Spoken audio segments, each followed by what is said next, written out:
Gitmek bana ar gelirdi, yüreğime dizgin vurdum.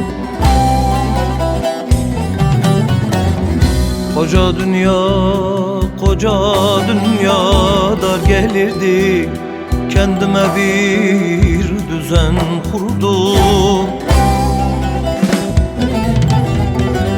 Kahrettim alın yazıma, derdimi döktüm sazıma. Ne diyeyim elin kızına, kendime bir düzen kurdum.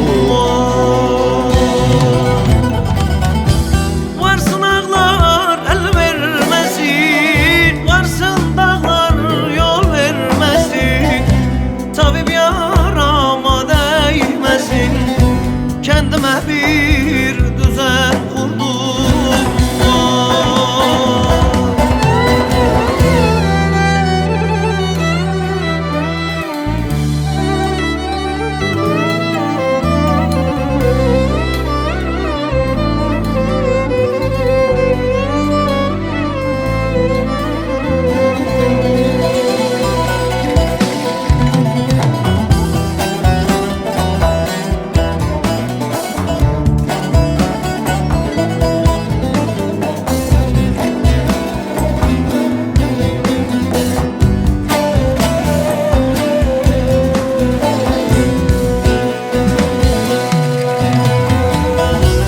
Yavrum var melek yüzlü, büyüttüm ben nazlı nazlı.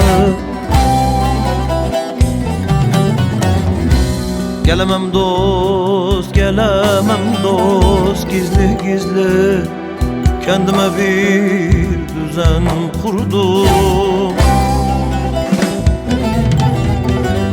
Kahrettim alın yazıma, derdimi döktüm sazıma. Ne diyeyim elin kızına, kendime bir düzen kurdum.